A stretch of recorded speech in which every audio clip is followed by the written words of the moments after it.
மக்களை வணக்கம். நான் உங்கள் கோடங்கி. இந்த தகவல் வெத்து கழகம் இருக்குல்ல, தகவல் வெத்து கழகத்தினுடைய அந்த பேச்சாளர்கள்னு சொல்லப்படுகிறவர்கள் அல்லது டிவி டிபேட்ல போறவங்க, அந்த பொது இடங்கள் எல்லாம் போயிட்டு வந்து விவாதங்களில் கலந்துக்கிறவங்களுக்குலாம் ஒரு கட்டுப்பாடை விதிக்கப்பட்டிருப்பதாக ஒரு தகவல், அதுவும் ஒரு தகவல் தான் வெளிவந்திருக்கு. என்னடா கட்டுப்பாடு விதிச்சிருக்காங்க அப்படின்னா, இனிமே வந்து பொதுச் செயலாளர் அனுமதி இல்லாமல் யாரும் எந்த விவாதங்களிலும் தாவேக்க ஆதரவாளர்னு போட்டுக்கிட்டு போய் கலந்துக்க கூடாது அப்படின்னு ஒரு கட்டுப்பாடை வச்சிருக்காங்களாம். ஏன்டா வச்சிருக்கானுங்க? இன்னும் எப்படி இருந்தாலும் போய் பேசித்தானே ஆகணும். இன்னும் 60 நாள்ல வந்து தேர்தல் வரப்போகுது. இப்ப பேசலன்னா எப்படா பேச போறீங்க? வீட்டுக்குள்ளேயே உட்கார்ந்துதான் எப்படா நீங்க வந்து சிஎம் ஆவீங்க? அதுதான்டா உங்களோட கனவு, உங்க கன்றாவி அதுதானடா. நீங்க அதை நோக்கி தானே நகரணும். என்ன கன்றாவிடா, எதுவுமே நடக்கலையாடா அப்படின்னு நீங்க கேட்டீங்கன்னா, நாங்க அப்படித்தான். ஏன் இது திடீர்னு இந்த கட்டுப்பாடு இப்ப விதிக்கப்பட்டிருக்கு அப்படின்னா, இப்பதான் எல்லாரும் ஊடகங்கள் எல்லாமே, எல்லா மெயின் ஸ்ட்ரீம் மீடியாவும் நம்ம யூடியூப் சேனல் கூட டிபேட் நடத்துறாங்க. ஆனா இந்த நேரம் பார்த்து இவங்களுக்கு ஏன்டா கட்டுப்பாடு போறாங்கன்னா, இந்த இந்த தற்கொலை கூட்டம் எங்க போய் செருப்படி வாங்கிட்டு இருக்கு. போற எல்லா பக்கமும் செருப்படினா உங்க வீட்டடி எங்க வீட்டடி இல்லைங்க, வெரைட்டி வெரைட்டி வெளுக்குறாங்க, கூப்பிட்டு வச்சு கும்புறாங்க, நடுவுல உட்கார வச்சிடறாங்க இந்த தற்கொலை ஆட்களை, நபர்களை. அந்த பக்கம் அடி உழுதுனா மிதி, இப்படி திரும்பினா இங்க ஒரு மிதி, இங்க மீச்சா அங்க ஒரு மிதி. என்ன ஆகுறது? ஏன்னா உங்க கொள்கை என்னன்னு சொன்னா திமுக எதிர்ப்பு, அதுக்கு பேர் கொள்கையா? சரிங்க, அதெல்லாம் ரைட்டுங்க, நீங்க பேசுறதெல்லாம் ஓகே தாங்க. நீங்க இந்த தொகுதிக்கு என்னங்க பண்ணுவீங்க? ஜெயிச்சு வந்தா என்ன பண்ணுவீங்கன்னா, இல்ல சார் திமுக வந்து பெண்களுக்கு 10 வயசு பெண்மணி இருக்காங்கல்ல, ஒருத்தன் சொல்லியிருக்கிறான். 10 வயசு பெண்மணி இருக்காங்கல்ல, 10 வயசு சிறுமிடா, எப்படா பெண்மணி ஆகும்? ஆனா மங்குனிகளா, மடக்கு ஊதி பயல்களா? ஏன் தப்பா நினைக்காதீங்க, மடக்கு ஊதி பயல்களா? நீங்க தப்பா நினைச்சீங்கன்னா அது கம்பெனி பொறுப்பு இல்லைங்க. இந்த மாதிரி கன்றாவிகள்லாம் தொடர்ந்து போறாங்க.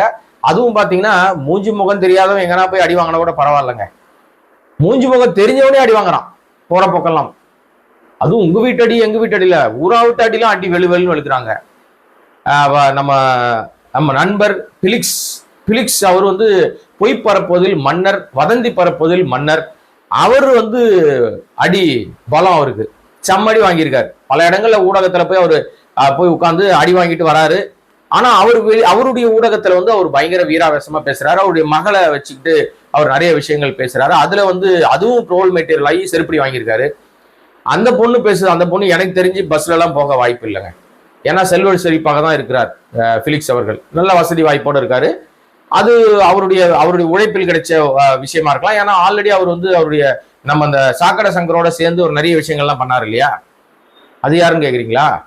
அந்த சவுக்கு தோப்புல வேலை பார்த்த ஒரு கேரக்டர் இருக்குல்ல, அவரை நாம் அப்படிதான் கூப்பிடுறது. அந்த அந்த அந்த ஆளோட அவன் ஒரு புரோக்கர், அவனோட சேர்ந்துக்கிட்டு இவரும் கொஞ்சம் வேலைலாம் பார்த்து அந்த கரூர் சம்பவம் மாதிரியே வந்து எவ்வளவு அயோக்கியத்தனம் ஒன்று பழி போட பார்த்தாங்கல்ல. எங்கன்னா கள்ளக்குறிச்சியில ஒரு மாணவி மரணம். அந்த மாணவி மரணத்துல இதுங்க ரெண்டும் சேர்ந்து அமகலம், அதாவது சாக்கடை சங்கரும் நம்ம பெலிக்ஸ் அவர்களும் சேர்ந்து பண்ண அட்ராசிட்டி உங்களுக்கே தெரியும். பச்சையா பொய் சொல்லி அந்த அந்த நிர்வாகத்திடம் எவ்வளவு பெரிய விஷயங்களை வாங்கினார்கள்னு நான் சொன்னதில்லை, எல்லாரும் சொல்லிட்டாங்க. அப்படி அதுக்கப்புறம் இவங்களுக்குள்ள என்ன டேர்ம்ஸ் அண்ட் கண்டிஷன் வந்துச்சு, என்ன பஞ்சாயத்து வந்துச்சுல, 2 முறை ஜெயிலுக்கு போனவொடனே தப்பிச்சு ஓடி வந்து இப்ப சரண்டரா இருக்கிற இடம் வந்து விஜய் இந்த தகவல் வெத்து கழகத்துல போய் சேர்ந்திருக்காரு. அங்க போன உடனே தானும் தற்குறியா மாறிட்டார். அங்க இருக்கும்போது வசூல் ராஜாவா இருந்தார், வசூல் பண்ணிட்டு தெரிஞ்சாரு. இங்க போன உடனே தற்குறி, அதுக்கு என்ன பண்ண போறாருன்னு தெரியல. இங்கேயும் போய் சம்மடி வாங்குறாரு. போற அவரும் ஊடகத்துல அங்கங்க போய் பேசுறாரு. பேசுற எல்லா இடத்துலயும் நல்லா போட்டு மிதிக்கிறாங்க. இப்ப அவங்க பொண்ணு வந்து சொல்லியிருக்காங்க, என்ன சொல்லியிருக்காங்கன்னா, இலவச பஸ் பயணம் பெண்களுக்கு அது வந்து வேஸ்ட்டுங்க, அதனால யூஸ் இல்லை, பெண்களுக்கு பாதுகாப்பு இல்லை அப்படின்னு பேசியிருக்காங்க. அவங்களுக்கு பெண்களை வச்சே பதிலடி கொடுத்துருக்காங்க நிறைய பேர். நிறைய யூடியூப் சேனல்கள் பெண்கள்கிட்ட பதில் கேட்டு இந்த மாதிரி ஒரு பொண்ணு சொல்றாங்களே, நீங்கெல்லாம் அவங்க அது யூஸ் இல்லையா உங்களுக்குன்னு கேட்டவொன்னே அவையாராவான்னு சொல்லிட்டு அசிங்கமா பேசியிருக்காங்க. ஏன்னா அந்த இலவச பயணங்களால் பலன் அடைந்தவர்களுக்கு தான் அந்த பலனும் அந்த உழைப்பினுடைய விஷயமோ அது கிடைத்த சலுகையினுடைய விஷயமும் தெரியும். இந்த மாதிரி ஒரு எலைட் பீப்புளா இருக்கிறவங்களுக்கு இந்த பொண்ணு வந்து கோல்டன் ஸ்பூனா தான் இருக்க வாய்ப்பு இருக்கு. அப்பா நல்லா சம்பாரிச்சிருக்காரு, இந்த மாதிரி ஏகப்பட்ட இடங்கள்ல வசூல் பண்ணி ஒரு பெரிய லெவல்ல இருக்காரு. அப்ப அந்த பொண்ணு கஷ்டப்பட வேண்டிய அவசியம் இல்லைல்ல. அது நிச்சயமா கார்ல தான் காலேஜுக்கு போயிருக்கோம், வெளிநாட்டுல படிச்சிருக்கு. அது எல்லாம் செல்வ செழிப்பாக இருந்த பொண்ணுக்கு வந்து இலவச பஸ் பயணம் என்பது புரியாது. நிஜமாவே அந்த பொண்ணுக்கு புரிய வாய்ப்பு இல்லை. அந்த பொண்ணை கூப்பிட்டு உட்கார வச்சு இவர் வந்து யூடியூப்ல கேள்வி கேட்கறதெல்லாம் அயோக்கியத்தனத்துடைய உச்சம். ஜேர்னலிஸ்டா மாத்துறாராம். என்ன மாதிரியான மனநிலைன்னு தெரியல. சரி போய் தொலைது. ஆனா நிச்சயமாக அவருக்கு வந்து இந்த இந்த இந்த தாவேக்கால சேர்ந்த பிறகு விழுகிற செருப்படி இருக்குல்ல, அது பத்தல. நிச்சயமா அவரும் இன்னும் பல இடங்களை வாங்குவார்னு வச்சுங்களேன், வாங்கப்படுவார். அது தனி ரகம். இவர மாதிரியே இந்த வீணா போன ராஜ்மோகன் ஒரு கேரக்டர் இருக்கு, அது ஒரு பன்னாடு. அது வாடகைக்கு விடுற கேரக்டர் எல்லாம். அது ஏற்கனவே பல வேறு வேறு கட்சிகள்ல வாடகை விட்ட கதைலாம் இன்னும் கூட இணையத்துல இருக்கு. இப்போ வந்து வாங்கின காசுக்கு மேல கூவிட்டு இருக்கான். அப்படி என்ன வந்து ஆதவ அர்ஜுன் அள்ளி கொடுக்குறாருன்னு தெரியல, இல்ல ஜெகதீஷ் என்ன அள்ளி கொடுக்குறாருன்னு தெரியல. உச்சஸ்தானத்துல கத்துறான், மைக்கு முன்னாடி இவன் தான் காம்பேர் பண்ணிக்கிட்டு இருக்கான். இவன் கத்துல பாத்தீங்கன்னா, டேய் வாங்கின காசுக்கு மேல கூவுறாடா டேய் ஏண்டா அப்படின்ற மாதிரி தான் தோணுது. அதுதான் ராஜ்மோகனோட லட்சணம். அதுக்கப்புறம் பாத்தீங்கன்னா, தலைமை சரி இருந்தா தானங்க இவனுங்கெல்லாம் சரியா இருப்பானுங்க. தலைவனே தற்கொலையா இருக்கானே. நீங்க இந்த வேலூர்ல வந்து அந்த அழுது நான் டிராமா பண்ணார்ல, அப்படியே கண் கலங்கி அப்படியே ஒரு சுத்தி இந்த சீன் எல்லாம் போட்டார்ல, இந்த சீன் எல்லாம் எடுபடலை. செல்ஃப் எடுக்காம காரி துப்பிட்டானுங்க எல்லாரும். டேய் என்னடா இப்படி நடிக்கிற, டேய் பச்சையா நடிக்கிறது தெரியுதுடா விஜய், இது நல்லா இல்ல, கேவலமா இருக்கு, இது வேற ஏதாவது செய், நீ ஏதாவது ட்ரை பண்ணு, ஏதாவது சினிமா நடிச்சிருந்தா கூட எதனா கிடைச்சிருக்கோம், ஏதாவது ஒரு அவார்டு வாங்கியிருக்கலாம்டா. ஆனா ஒரு அவார்டு இதுவரையும் வாங்கினது இல்லை. யாரு இந்த மடக்கு ஊதியக்கு சொந்தக்காரரா இருக்கிற விஜய் வந்து இது வரைக்கும் ஒரு விருது கூட அரசு சார்பில் ஒரு விருதுலாம் வழங்கப்படதில்லை நடிப்புக்கு. பட் ஆனா இந்த பஸ் கூரையில் நின்று நடிச்ச நடிப்பு இருக்குல்ல, ரத்தத்தில் சொந்தம், அது என்ன நமக்கு வரமாட்டேங்கிறது. இந்த டப்பிங் வாய்ஸ் நமக்கு வரல. ஆவேசமா பேசுறது இருக்குல்ல, அது நமக்கு வரல. ஏன்னா நம்ம இயல்பா பேசுறவங்க, இந்த ஸ்கிரிப்ட் வச்சு பேசுறது அதெல்லாம் நம்மகிட்ட கிடையாது. இதுதான் பேசணும்னு முடிவு பண்ணிடுறோம், அதை நம்ம பேசுறோம், அவ்வளவுதான். நீ எழுதி வச்சு பேசுறத நான் தப்பா சொல்லவே இல்லைங்க, அது நான் எந்த விதத்திலும் குறைச்சி மதிப்பிடவே இல்லை. ஆனா அது வந்து உன்னுடைய அரசியலுக்கு பிரயோஜனமா இருக்குமா அப்படின்னு பாத்தீங்கன்னா உனக்கு காரி துப்புற மாதிரி இருக்க. அதனால்தான் சொல்றேன், இவனுக்கு அந்த இடம் சரிப்பட்டு வராது. எந்த இடம்? அரசியல் என்கிற அந்த மேடை சரிப்பட்டு வராது. ஏன்னா அதுல கொஞ்சமாவது நேர்மை இருக்கணும், கொஞ்சமாவது உண்மை இருக்கணும், கொஞ்சமாவது மக்கள் மீது அக்கறை இருக்கணும். இந்த எதுவுமே இல்லாம வெறுப்பு, மூஞ்சி உடம்பு பூரா தலை உச்சந்தலையில இருந்து உள்ளங்கால் வரைக்கும் வெறுப்பு மட்டுமே மண்டைக்குள்ள ஊறி போயிருந்தா, உடம்பு ஃபுல்லா ஊறி போயிருந்தா வாயில வர வார்த்தையும் அப்படிதான் இருக்கும், வெறுப்பா தான் இருக்கும். வெறுப்பு அரசியல் மட்டும்தான் பரப்புவாரு. எனக்கு தெரிஞ்சு விஜய் ஒரு நல்ல மருத்துவரை பார்ப்பது ரொம்ப அவசியம். ஏன் நான் இது வந்து உண்மையிலேயே பரிதாபப்பட்டு அவர் மீது பரிதாபப்பட்டு சொல்றேன். நான் ரொம்ப கடுமையா அவரை நான் விமர்சனம் பண்ணுவேன், பயங்கரமா திட்டுவேன். இப்போ எனக்கு ரொம்ப பரிதாபமா இருக்கு, அவருடைய அந்த வேலூர் ஸ்பீச்சை கேட்டதுல இருந்து ரொம்ப மனுஷன் ரொம்ப பாதிக்கப்பட்டிருக்காரு. ஏதோ ஒரு மன அழுத்தம் வந்துருச்சு. தனியா வேற இருக்காரா வீட்டுல? ஆமாங்க, நம்புங்க, அவர் தனியா தான் இருக்காரு. அப்பப்போ எங்கேயாவது வீடுகளுக்கு போவாரு வருவாரு. அவருக்கு 2 வீடுலாம் இருக்குல்ல, இன்னும் வீடுகள்லாம் இருக்கு. ஆனா எங்க யார் வீட்டுக்கு போறாருலாம் என்ன கேட்கக்கூடாது, எனக்கு தெரியாது. நாயெல்லாம் கொஞ்சம் போயிட்டு பட் என்ன எங்க போறாருலாம் நம்ம ஏன் கேட்கணும்? நமக்கு என்ன ரைட் இருக்கு? உங்களுடைய பர்சனல் பேசுறதுக்கு உங்களுக்கும் ரைட் இல்லை, எனக்கும் ரைட் இல்லைங்க. அதனால வேணாம். அவர் தனியா இருக்கிறதுனால டிப்ரெஷன்ல ஜாஸ்தி ஆயிட்டாரு. என்ன பிரச்சனைனா, அந்த பக்கம் திறந்தா கடல் தெரியும், பீச் தெரியும். எவ்வளவு நேரம் ஒரு மனுஷன் வந்து அதையே பார்த்துட்டு இருப்பீங்க? ஒரு 4 பேரோட பேசணும், சிரிக்கணும், அவங்க செய்யற விஷயங்கள் பார்க்கணும், அவங்களோட நம்ம வந்து நம்முடைய விஷயத்த பேசணும், ஒரு தொலைக்காட்சி பார்க்கணும், செல்போன்ல ஏதோ ஒரு விஷயம் நமக்கு வந்ததுன்னா அதுக்கு பதில் சொல்லணும், ரிப்ளை பண்ணணும். போன் அடிச்சா எடுக்க மாட்டாரு, யாரோட பேச மாட்டாரு, தனிமையிலேயே இருக்கிறாரு. அப்ப மன அழுத்தம் வரதான் செய்யும். அதனால வந்து மருத்துவரை சந்திப்பது ரொம்ப ரொம்ப முக்கியம். விஜய் உடல் நலனில் அக்கறை செலுத்துவது மிக மிக முக்கியம். நான் வந்து அவருக்கு வந்து அவர் மீது அக்கறைப்பட்டு தான் சொல்றேன். ஏன்னா நீங்க வந்து இன்னும் ஓடணும்ல, இன்னும் ஓடினே இருக்கணும். நீங்க வீட்டை விட்டு வெளில வர மாட்டீங்களோ? தப்பா சொல்லிட்டணும் நானு? ஆமா, அதுவும் கரெக்ட் தான். நீங்க தான் வீட்டை விட்டே வெளில வர மாட்டீங்களே. அப்படியே வந்தாலும் ஒரு அமாவாசை பௌர்ணமி மாதிரி தான், ஒரு 5 நாளைக்கு ஒரு முறை ரீசைக்கிளிங் வரும்ல.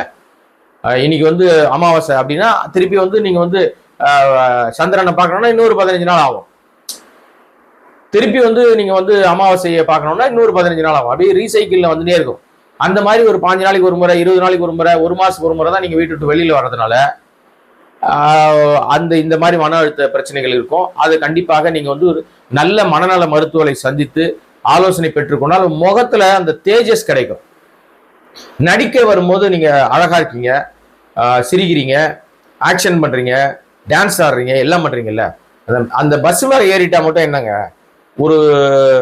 ஒரு குட்டி கதைங்க. அவர் பாணியிலே ஒரு குட்டி கதை ஒன்று சொல்லலாம். ஒரு மிக முக்கியமான ஊர்ல ஒரு பெரியவர், அவர் தான் ஊட்டினுடைய நாட்டாம பெரிய ஆளு. அவர் வந்து ஊர் கூட்டத்துல போட்டாலும் ஒரு மலை அடிவாரத்துல தான் அந்த மக்கள் எல்லாம் நிறுத்துவாரு. அவர் அந்த மலை மேல ஏறி உட்கார்ந்துக்கிட்டு, ஒரு கல் இருக்குமா அங்க, அந்த கல்லு மேல ஏறி உட்கார்ந்துட்டு தான் எல்லாருக்கும் தீர்ப்பு சொல்லுவாராம். அவர் அந்த கல்லு மேல ஏறி உட்கார்ந்தாருன்னா தீர்ப்பு அவ்வளவு நேர்த்தியா அவ்வளவு பயங்கரமா உண்மையா இருக்குமா. அவன் மலையை விட்டு இறங்கிட்டாருன்னா அந்த மக்களை அவ்வளவு கொடுமை பண்ணுவாராம் அந்த ஆள்.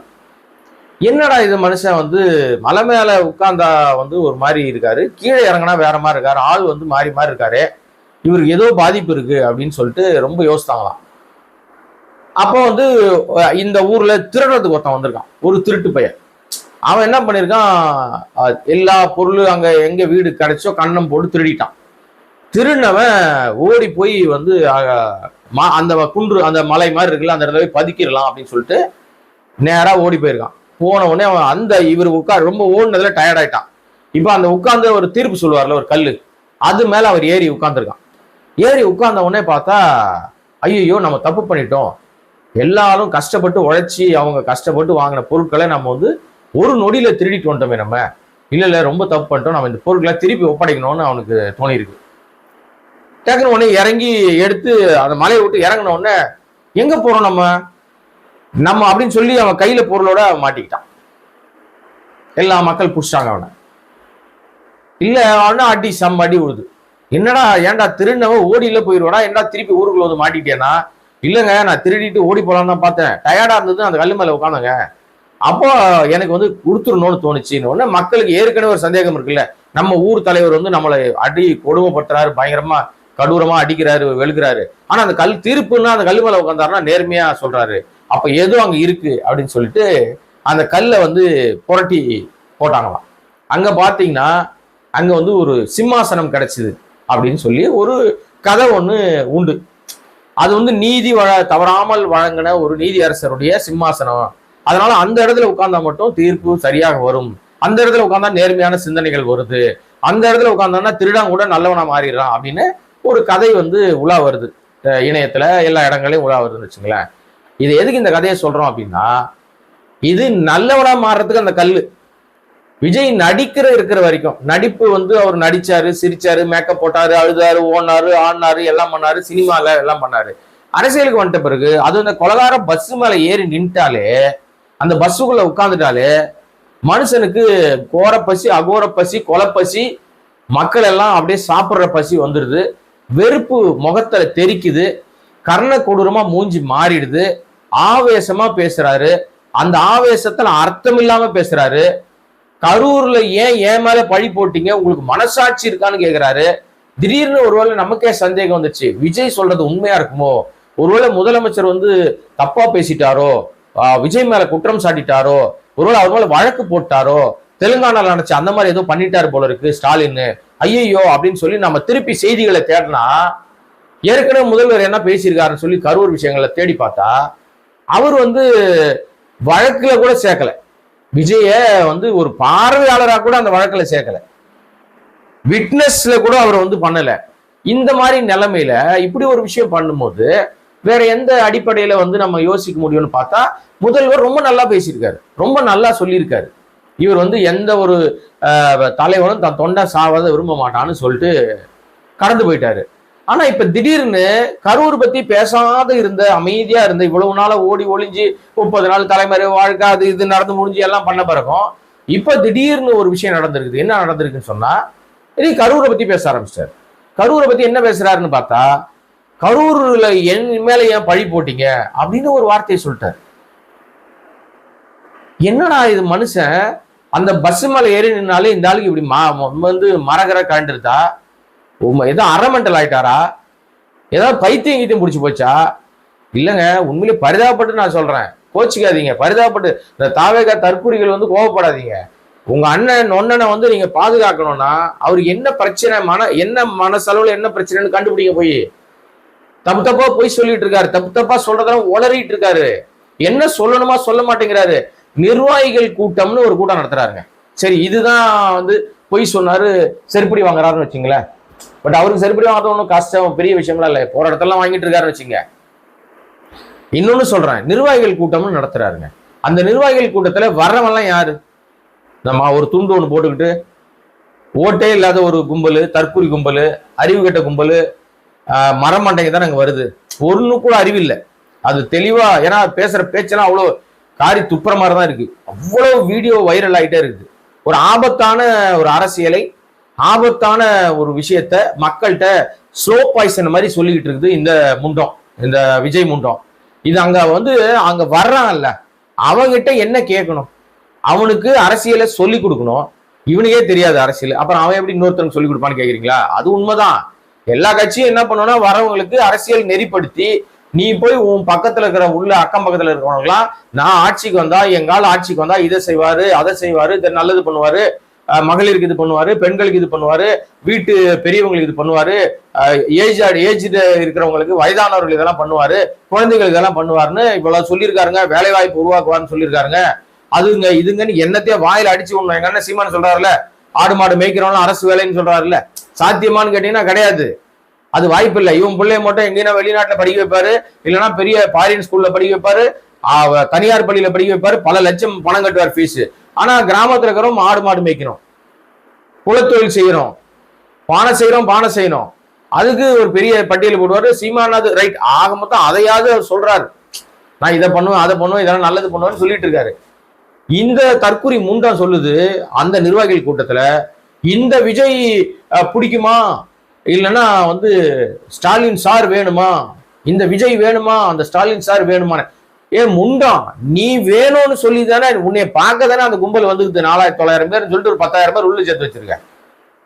உன் கட்சிக்காரன் தானே அவன், உன் ரசிக குஞ்சுமணி தானே, உன் தற்குறி கூட்டம் தானே அது.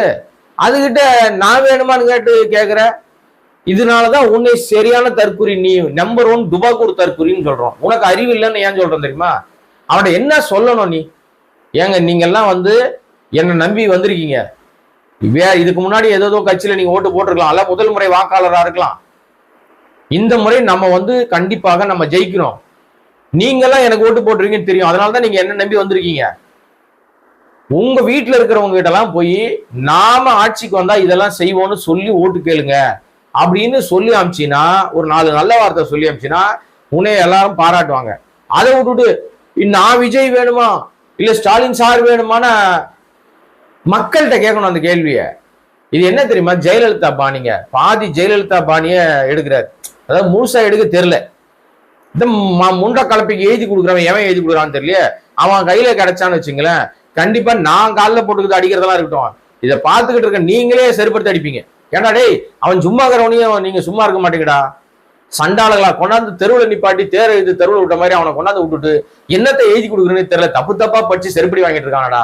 பாவம் நல்லா போய் ஏதோ 200 கோடி ரூபாய் 100 கோடி ரூபாய் சம்பாரிச்சு தயாரிப்பாளரை நடுத்தரில் விட்டுட்டு அவனை கொண்டாந்து தேர எழுதி தெருவில் விட்டுட்டு இவன் நல்ல சுகபோக வாழ்க்கை வாழ்ந்துட்டு 5 கோடி ரூபாய் வருமானத்தை கையில காசு வாங்கிட்டு வரியே கட்டாம ஏமாத்திட்டு ஊரை ஏமாத்தி உலையில போட்டுட்டு இருக்கிற ஆளு 200 ரூபாய் டிக்கெட்டை 2000 ரூபாய்க்கு வித்து சுகபோக வாழ்க்கை வாழறவன் உச்சத்தை பார்த்துட்டேன் மிச்சத்தை பார்த்துட்டேன், எனக்கு என்னடா கவலை, நான் காசு பணமே எனக்கு தேவையில்லை, கையால ஒரு பணத்தையும் எடுத்து தொட மாட்டேன், ஊழலே செய்ய மாட்டேன்னு சீனை போட்டுக்கிட்டு வீட்டுல பணத்தை பதுக்கி வருமான வரித்துறை ரெய்ட்ல மாட்டின விஜய் என்கிற தற்குறியே இதையெல்லாம் சொல்லி கொடுப்பாருன்னு பார்த்தா எதுவுமே சொல்லித்தரல.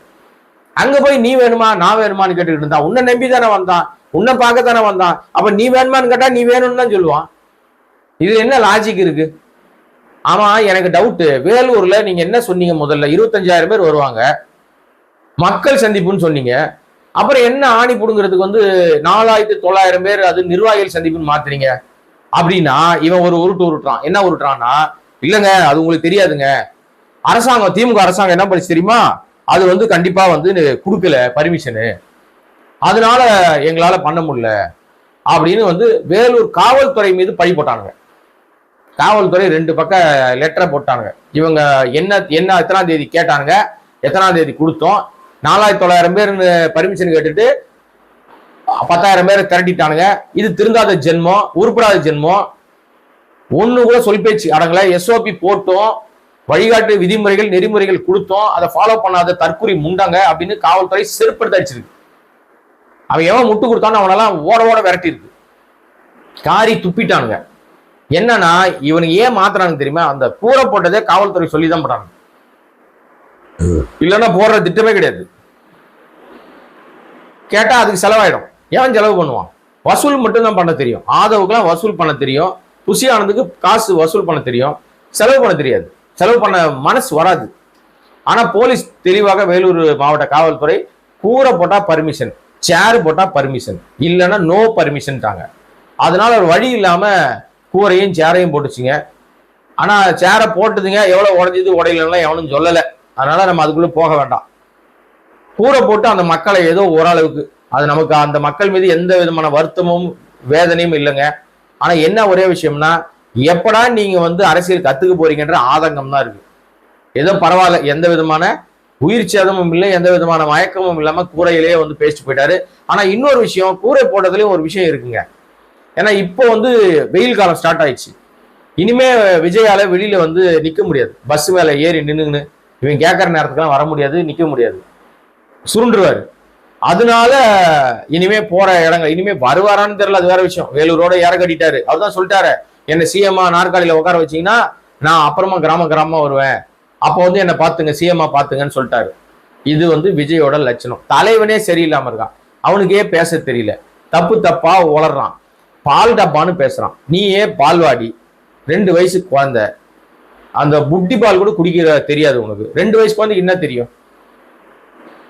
நீ வந்து மற்றவங்களை பார்த்து பால்வாடின்ற, பால் டப்பான்ற, உருட்டுறாங்கன்ற. யூடியூப்ல நாங்க பேசுறோம்ல, யூடியூப்ல பேசுற கண்டென்ட்டை தூக்கின்னு போய் அங்க போய் பேசுற, மேடையில போய் பேசுற. உனக்கு சுயமா பேச தெரியாது, ஸ்கிரிப்ட் எழுதி வச்சு தான் படிக்க தெரியும். அந்த கன்றாவி பிடிச்சதை படிக்கும் போதாவது ஐயோ தப்பா இருக்க, இது நம்ம பேசக்கூடாது, நம்ம வந்து ஒரு கூட ஒரு 2 பிட்டை போடுவோம், நமக்கு இவ்வளவு நாட்டு நடப்பு தெரியுது, நம்ம எல்லா இடங்களுக்கும் போக தெரியுது, நமக்கு ரகசியமா சில வீடுகளுக்கு போக தெரியுது, நாயை போய் கொஞ்சம் தெரியுது, அப்ப நமக்கு இதெல்லாம் தெரியாதா? இங்க இருந்து தனி பிளைட்ல கோவாக்கு போக தெரியுது, இங்க இருந்து தனி பிளைட்ல நம்ம எங்கேயாவது நம்ம எஸ்கேப் ஆக தெரியுது, இங்க பார்த்தா கண்டுபிடிச்சிருவாங்கன்னு வெளிநாட்டுல சுத்த தெரியுது. பர்சனல் பேசலங்க, நடந்ததை சொல்றேன் நான், சரிங்களா? இதெல்லாம் தெரியுது. ஆனா இது மட்டும் எப்பரா தெரியலன்னா, இது தெரியாது. அவனை வச்சுக்கிட்டு அவன் பண்றாரு. விஜய்க்கு எதுவும் தெரியாது. இதுதான் நிலைமை. இந்த லட்சணத்துல இந்த ஆதவனு ஒரு அமாவாசை ஒண்ணு இருக்கு, 420 அமாவாசை. அதை மட்டும் சொல்லி நான் அந்த வீடியோவை முடிச்சுக்கிட்டு நான் அடுத்த வேலை இருக்குன்னு நான் கிளம்புறேன். மீண்டும் வேறொரு சந்தர்ப்பம் சந்திக்கிறேன். இது என்னன்னா, அந்த அமாவாசை சொல்லுது 4900 பேர் போலீஸ் தான் வந்து தடை போட்டதுனால 4900 பேர் தான் கூப்பிட முடிஞ்சுது. ஆனா விஜய் அண்ணா, எங்க விஜய் அவர் வந்து கிளம்புன உடனே அவரை பார்க்கறதுக்கு ரோடு முழுக்க 2 லட்சம் பேர் கூடியிருந்தாங்க. போட்டாம் பாருங்க ஒரு ஊருட்டு, அடேங்க அப்பா. ஏன்னா இங்க எங்கேயுமே கூட்டம் வரமாட்டேங்குது. இப்பெல்லாம் செல்ஃப் எடுக்கலங்க, இவனை பார்க்க ஆரம்பிச்சிட்டாங்கல்ல, இவனோட லட்சணம் தெரிஞ்சிருச்சு இல்ல, அதனால ஜென்ரல் பப்ளிக் வந்து வரமாட்டாங்க. அவங்க வீட்லயே உட்காந்து பாத்துக்கிறாங்க. ஒரு சில மங்குனிங்க, அறவேக்காடுங்க, அந்த மரக்காண்ட கேஸுங்க, தற்கூரி கும்பல் மட்டும் வேடிக்கை பார்க்கறதுக்கு விரட்டிட்டு வருது. இது ஓட்டு கூட இருக்காது அதுங்களுக்கு. அதுல இன்னொரு விஷயத்த பார்த்தேன், இந்த 2 லட்சம் சொல்லி உருட்டினால, அப்புறம் பார்த்தா நான் பஸ்ல போனானா, போய் ஏறி இறங்குற இடத்தெல்லாம் விசில் அடிச்சாராம். பாத்தியா, விசில் வந்து 2 கோடி 8 கோடி மக்கள்கிட்ட விசில் பரவிடுச்சு அப்படின்றான். சரிடா, ஓட்டு போடுவாங்களா? விசில் ரொம்ப காலமா இருக்குது, எல்லாரும் கண்டக்டர் கிட்ட ரொம்ப காலமா இருக்கு. பஸ் எல்லா பஸ்லயும் விசில் அடிச்சுட்டு தான் இருக்கிறான். உங்களுக்கு சின்னம் கொடுத்ததுனால அடிக்கிறடா முட்டா பயல்களா. எவன்டா இப்படி எல்லாம் உங்களுக்கு ஸ்கிரிப்ட் எழுதி கொடுக்குறான்னு தெரியல. இப்படி எழுதி கொடுத்து நான் எனக்கு என்னன்னா, இவன் தான் ஆள் வச்சு செஞ்சிருப்பான்னு நினைக்கிறேன். ஏன்னா இவன் தான் அந்த வேலையை செய்யறான். 8 கோடி பேர் இருக்காங்க அப்படின்னு ஒரு உருட்டு உருட்டுறான் பாருங்களேன். 8 கோடி பேர்கிட்டயும் விஜய்க்கு. அப்ப நீங்களே எதுக்கு எலெக்ஷன் நடத்துறீங்க? சிஎம்னு பேர் போட்டு ஒட்டிங்க, பனையூர்ல சட்டமன்றத்தை கட்டிங்க, நீங்க எல்லாரும் ஆளாளுக்கு ஒரு போஸ்டிங் எடுத்துங்க, நீங்க ஒன்றும் பிரச்சனையே கிடையாது. ஆக இவர்களுடைய லட்சணம் வந்து நாளுக்கு நாள் வெளிச்சத்துக்கு வந்துருச்சு. வெளிச்சம் போட்டு காட்டிட்டாங்க. இது வந்து வெறும் காலி பெருங்காய டப்பா. இந்த நடிகன்னு ஒரு வாசனை இருக்குல்ல, நடிகன்னு ஒரு மாய சக்தி. இது தூய சக்தி கிடையாது, மாய சக்தி. இது ஃப்ராடு சக்தி, ஒளிர சக்தி. ஒரு பிரச்சனை நடந்தா ஓடி போயிடுவான். ஓடி போய் எங்க இருக்கானே கண்டுபிடிக்க முடியாது. நீங்க நீலாங்கரை வீடா, பனையூர் ஆபீஸா, இல்ல பட்டினப்பாக்கம் வீடா, இல்ல நாய கொஞ்சம் இடமா, எங்க இருப்பான்லாம் தெரியாது, எங்கேயோ இடத்துல இருப்பான். ஸ்டாலின் சார முதல்வர் ஸ்டாலினை வந்து கேள்வி கேட்கிற அளவுக்கு உன்னை கேவலமா பேசினார் நயினார் நாகேந்திரன். ஒரு நடிகையோட திரிஷாவோட தொடர்பு படுத்தி பேசினாரு. அவர் பேர் சொல்ல கூட பயப்படுற. இதுதான் உன் லட்சணம், வீரம். இந்த லட்சணத்துல ஜல்லிக்கட்டு காளையை வந்து எதிர வருதான், 2 புல்லு கட்டை காட்டினாரா, காளையை அப்படியே அடங்கி ஒடுங்கி புல்லு கட்டை சாப்பிட்டு குழந்தை மாதிரி பின்னாடி போயிடுச்சான். ஏய், இந்த ஆள் சொல்றான்னு முன்னாடி போய் நின்றாதீங்க. 4 மிதி மீச்சு காலன்னு வச்சிங்களேன், அவ்வளவுதான். உடல் வேற குந்தாணி வேற போயிடும். அப்புறம் சிக்கி கொலைகேஸ்ல மாட்டிப்பீங்க. அந்த கேஸ் விஜய் மேலதான் விடும். ஏன்னா அவன் தான் காலையை போய் மறக்கிறேன்றான். புல்லுக்கட்டு வச்சிருக்கேன்றான். ஜல்லிக்கட்டு என்பது வீரமிக்க விளையாட்டு. அந்த வீரமிக்க விளையாட்டை, அந்த காளைகளை கொச்சைப்படுத்தி அந்த விளையாட்டையே தடுப்பதற்காக பாஜக அரசாங்கம் பண்ண அயோக்கியத்தனம், அட்ராசிட்டி, திருட்டு வேலை எல்லாத்தையும் ஜல்லிக்கட்டு போராட்டத்தின் மூலமாக மக்கள் தமிழ்நாட்டு மக்கள் தன்னெழுச்சியாக போராடி மீட்டெடுத்தார்கள்.